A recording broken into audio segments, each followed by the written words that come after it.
Try ചെയ്യാത്തൊരു type മുട്ട ബജിയാണ്. ഇഷ്ടപ്പെട്ടാൽ ലൈക്ക് ചെയ്യാനും കമൻസൊക്കെ അറിയിക്കാനും മറക്കരുത്. ചാനൽ ഇതുവരെ സബ്സ്ക്രൈബ് ചെയ്യാത്തിട്ടുണ്ടെങ്കിൽ സബ്സ്ക്രൈബ് ചെയ്യാനും മറക്കരുത്. ആദ്യം ഞാനൊരു ബൗളിലേക്ക് 4 മുട്ട പൊട്ടിച്ചിട്ടുണ്ട്. എത്ര എണ്ണം വേണമെങ്കിലും എടുക്കാം. അതൊന്ന് നന്നായിട്ട് മിക്സ് ചെയ്യണം. അതിലേക്ക് ഒരു നുള്ളു ഉപ്പും ഒരു 1/2 ടീസ്പൂൺ കുരുമുളക് പൊടി ഇട്ട് കൊടുക്കുന്നുണ്ട്. എരിവിനനുസരിച്ച് നമുക്ക് വേണമെങ്കിൽ കൂട്ടുകയൊക്കെ ചെയ്യാം. ഇനി നന്നായിട്ടൊന്ന് മിക്സ് ചെയ്യാം. ഉപ്പ് കൂടിപ്പോവാതെ നോക്കണം. കോഴിമുട്ടയിൽ ഉപ്പ് കൂടിയാൽ പെട്ടെന്ന് തന്നെ അറിയും. ഒരു നെയ്യോ ഓയിലോ എന്തെങ്കിലും ഒന്ന് തടവിയ പാത്രത്തിലേക്ക് ഈ കോഴിമുട്ട ഒഴിച്ചു കൊടുക്കണം.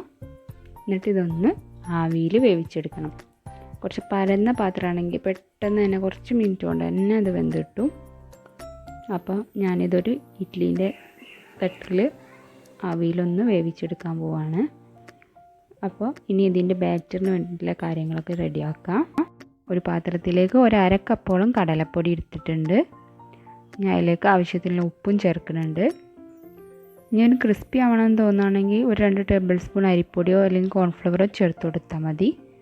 പിന്നെ ഇതിലേക്ക് ഞാനൊരു 1/4 ടീസ്പൂൺ കായത്തിൻ്റെ പൊടി ചേർത്ത് കൊടുക്കുന്നുണ്ട്. ഇതേപോലെ ബോട്ടിലിൽ വരുന്നത്. പിന്നെ ഒരു 1/4 ടീസ്പൂൺ തന്നെ ബേക്കിംഗ് സോഡയും ചേർത്ത് കൊടുക്കുന്നുണ്ട്. ഇനി ഇതിലേക്ക് 1 ടേബിൾ സ്പൂൺ മുളക് പൊടി. നമ്മൾ ഉള്ളിൽ കുരുമുളക് പൊടി ഇട്ടതുകൊണ്ട് പാകത്തിലുള്ള മുളക് പൊടി ഇട്ടാൽ മതി. പിന്നെ ഒരു 1/4 ടീസ്പൂണ് ഗരം മസാല കൂടി ഇട്ടിട്ടുണ്ട് ഒരു ടേസ്റ്റിന് വേണ്ടിയിട്ട്. അത് ഓപ്ഷണലാണ്, വേണമെങ്കിൽ ചേർത്ത് കൊടുത്താൽ മതി. അതേപോലെ നമുക്ക് എന്തെങ്കിലും മസാലയിലൊക്കെ വ്യത്യാസം വരുത്തണമെങ്കിൽ വരുത്താം. അതിങ്ങനെ തന്നെ ആണെങ്കിലും നല്ല ടേസ്റ്റ് തന്നെയാണ്. ഇതിനി നന്നായിട്ടൊന്ന് കുഴച്ചെടുക്കുക. വല്ലാണ്ട് ലൂസായി പോകരുത്. കുറച്ച് വെള്ളം ചേർത്തിട്ട് വേണം കുഴച്ചെടുക്കാൻ. വേണമെങ്കിൽ മാത്രം കുറച്ചും കൂടി ചേർത്ത് കൊടുത്താൽ മതി. അത്യാവശ്യം നല്ല കട്ടിയുള്ള ബാറ്ററായിട്ട് തന്നെ ഉണ്ടാവണം. അപ്പോഴാണ് ഇത് നന്നായിട്ട് കോട്ട് ചെയ്തിട്ട് നിൽക്കുള്ളൂ മുട്ടയിൽ മുക്കുന്ന സമയത്ത്. ഇതിൽ നമുക്ക് ഇഞ്ചി വെളുത്തുള്ളി പേസ്റ്റ് വേണമെങ്കിൽ ചേർത്ത് കൊടുക്കാം. പക്ഷെ നല്ലോണം അരച്ചതിന് ശേഷം വേണം ചേർത്ത് കൊടുക്കാൻ. അല്ലെങ്കിൽ അതിൻ്റെ പിഴിഞ്ഞിട്ടുള്ള നീര് ചേർത്ത് കൊടുക്കാം. നമ്മൾ കോഴിമുട്ട വെന്ത് വന്നോ എന്നൊരു സ്ക്രൂവർ എന്തെങ്കിലും വെച്ച് കുത്തി നോക്കാം. സ്ക്രൂവർ നല്ല വൃത്തിയായിട്ട് വരുന്നുണ്ട്. അപ്പോൾ അത് വെന്തിട്ടുണ്ട്. ഇനി ഇത് വേറൊരു പാത്രത്തിലേക്ക് ഒന്ന് കൊട്ടി കൊടുക്കുന്നുണ്ട്. എന്നിട്ട് അത് നമുക്ക് മുറിച്ച് ഏത് ഷേപ്പിലുള്ള പീസുകൾ വേണമെങ്കിലും ആക്കി മാറ്റാം. ഇതിപ്പോൾ 4 മുട്ടയിൽ തന്നെ അത്യാവശ്യം തോനെ പീസുകളുണ്ടാവും. ഞാനിതിന്ന് കുറച്ചെണ്ണം എടുത്തിട്ടുള്ളൂ. ഞാൻ ഈ ഒരു ഷേപ്പിലാണ് കട്ട് ചെയ്തത്. ഇതിപ്പോൾ കാണിക്കാൻ വേണ്ടി കുറച്ചെണ്ണം കട്ട് ചെയ്തെടുത്തതാണ്. അപ്പോൾ ഇനി ഒരു ചീനച്ചട്ടിയിൽ കുറച്ച് എണ്ണ ചൂടാക്കണം.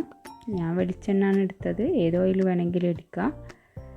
ഇനി അതിലേക്ക് നല്ല മുക്കി പൊരിക്കുന്ന രീതിയിൽ നമ്മൾ ഓരോരോ പീസുകളും നമ്മൾ ഈ ബാറ്ററിൽ മുക്കിയിട്ട് ഇതിലിട്ട് കൊടുക്കുക. ഡീപ്പ് ഫ്രൈ ചെയ്തിട്ട് തന്നെ എടുക്കണം. എണ്ണ നന്നായി ചൂടായതിൻ്റെ ശേഷം ഇട്ട് കൊടുക്കുക. അപ്പോൾ പെട്ടെന്ന് തന്നെ നല്ല കളർ മാറി വരും. വേഗം കോരാനും പറ്റും. എണ്ണ ഒന്നും കുടിക്കില്ല. അപ്പോൾ നല്ല ടേസ്റ്റാണിത്. എല്ലാവരും ഒന്ന് ട്രൈ ചെയ്ത് നോക്കണം. ഇതൊന്ന് തിരിച്ചും മറിച്ചൊക്കെ ഇട്ട് വേവിച്ച് കൊടുക്കുക. കളർ മാറി വരുമ്പോൾ കോരിയെടുക്കുക. നല്ല ടേസ്റ്റി ആയിട്ടുള്ളൊരു സ്നാക്കാണ്. നമുക്ക് നോമ്പിന് സമയത്ത് പെട്ടെന്ന് എന്തെങ്കിലും ഉണ്ടാക്കണമെന്ന് തോന്നിയാലൊക്കെ ഉണ്ടാക്കാൻ പറ്റിയിട്ടുള്ളൊരു ഡിഷാണ്. എല്ലാവർക്കും ഇഷ്ടപ്പെടും. പിന്നെ നമ്മൾ സാധാരണ 4 മുട്ടയൊക്കെ വെച്ചിട്ട് മുട്ട ബജി ഉണ്ടാക്കുമ്പം ആകെ 8 എണ്ണമല്ലേ ഉണ്ടാവുള്ളൂ. അപ്പോൾ ഇത് വെച്ചിട്ട് നമുക്ക് കുറേ എണ്ണം ഉണ്ടാക്കിയെടുക്കാൻ പറ്റും. അപ്പോൾ ഇഷ്ടപ്പെട്ടാൽ ലൈക്ക് ചെയ്യാനും കമൻസൊക്കെ അറിയിക്കാനും മറക്കരുത്. ചാനൽ ഇതുവരെ സബ്സ്ക്രൈബ് ചെയ്യാത്തവരുണ്ടെങ്കിൽ സബ്സ്ക്രൈബ് ചെയ്യാനും മറക്കരുത്. Thank you for watching.